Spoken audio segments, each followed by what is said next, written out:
First of all, thank you for invitation and opportunity to speak here about the terminal in Serbia. So let me shortly explain what is MBOX. MBOX is an intermodal terminal located in south of Serbia.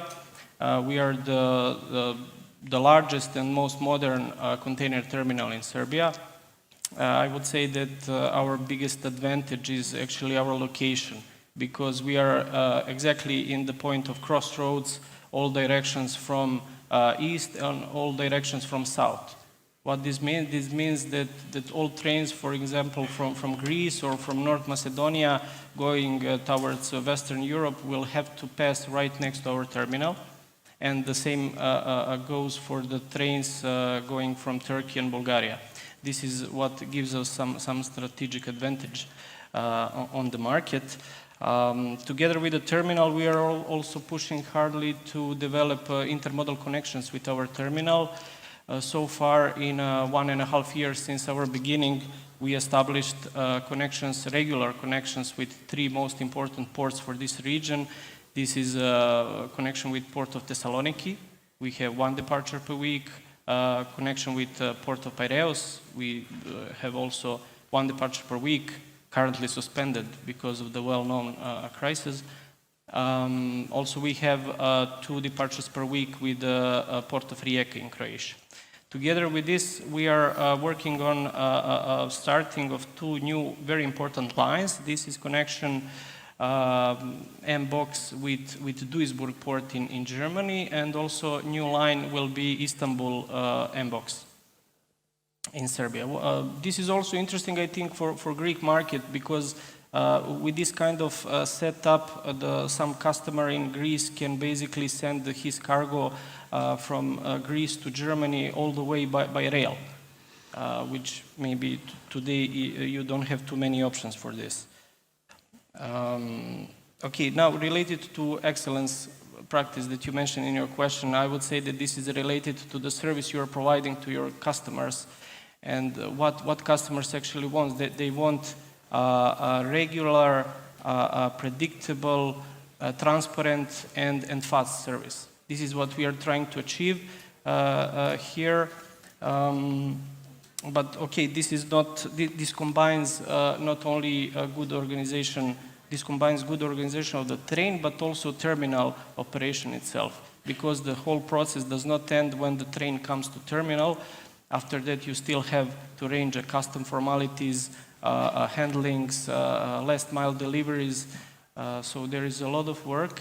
And about all these steps, you need to keep your clients informed in real time. This is what we are trying to achieve, and I think we are on the good way. I would end maybe with the sentence that dealing with intermodal is actually very complex and difficult work, challenging work.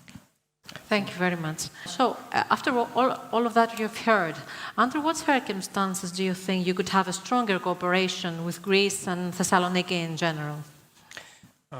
Okay, we already have a very good cooperation with Thessaloniki Port Authority, especially with the intermodal department.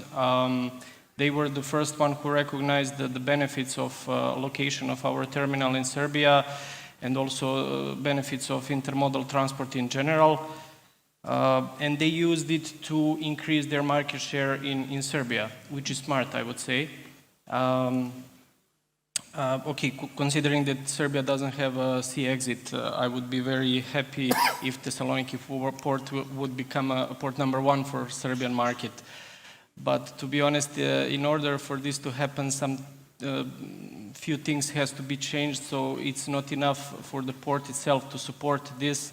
It needs to have a support also from the ocean carriers, while we are talking about maritime business.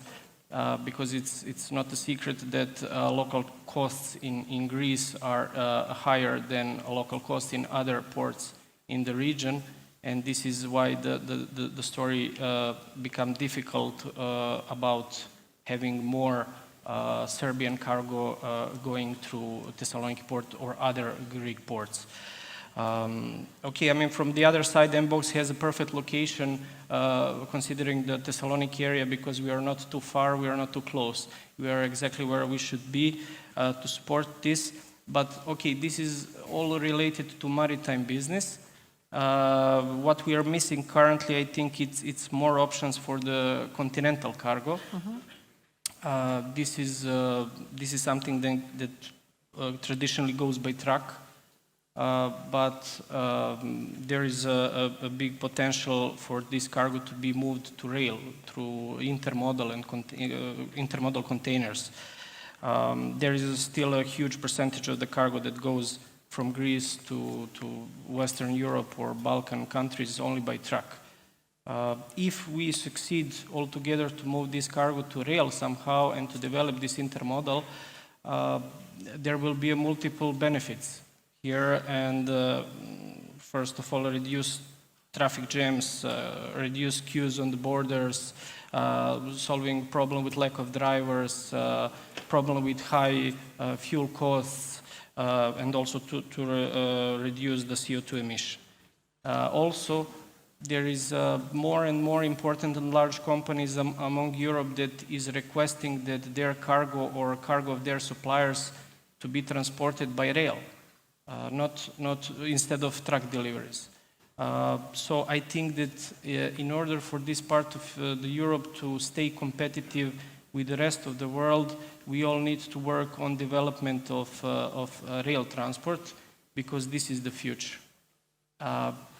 Again, precondition of all this, what I said is that we have a constant and stable rail infrastructure investments, modernization, and also I think to change a little bit people's mindset about the rail transport.